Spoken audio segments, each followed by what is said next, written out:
کوئی بھی شخص جب گناہ کرتا ہے تو اس ایک گناہ میں 10 عیب ہوتے ہیں۔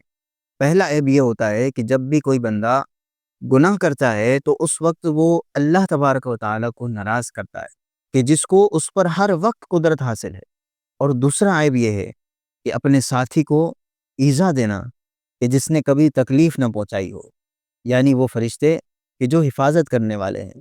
اور تیسرا عیب یہ ہے کہ ایسی ذات کو خوش کرنا کہ جو سب سے زیادہ قابل نفرت ہے، اور وہ کون ہے؟ شیطان، جو کہ ہمارا بھی دشمن ہے اور اللہ تبارک و تعالیٰ کا بھی دشمن ہے۔ اور چوتھا عیب یہ ہے کہ نہایت ہی اچھے مقام یعنی جنت سے دور ہو جانا۔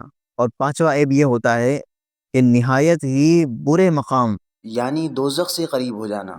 چھٹا عیب یہ ہے کہ وہ ایسے شخص پر ظلم کرتا ہے کہ جو اس سے سب سے زیادہ عزیز ہے، سب سے زیادہ پیارا ہے، وہ اس کا اپنا نفس ہے، یعنی خود اپنے آپ پر۔